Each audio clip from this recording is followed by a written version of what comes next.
করে দেওয়ার চেষ্টা করছে এবং আমরা দেখতে পাচ্ছি খুব একটা ভীতিকর পরিস্থিতি। যারা দেখছেন তাদেরকে কিন্তু পুলিশ ছত্রভঙ্গ করে দেওয়ার চেষ্টা করছে।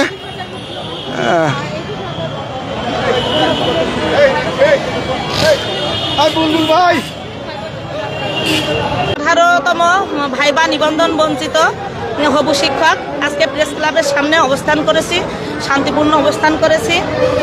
এখানে আমাদের দাবি যৌক্তিক, কেননা গতকাল যারা পাশ করছে 60,000 তাদেরকে সনদ প্রদান করা হয়েছে। সেখানে দেখা গিয়েছে ভাইবার কোনো নম্বর সনদে যুক্ত হয় নাই, কিন্তু 1 থেকে 17তম তাদের সনদে কিন্তু ভাইবার একটা নম্বর যুক্ত ছিল। কিন্তু গতকাল যে সনদ 18তমদের দেয়া হয়েছে তাতে ভাইবার কোনো নাম্বার যুক্ত হয় নাই।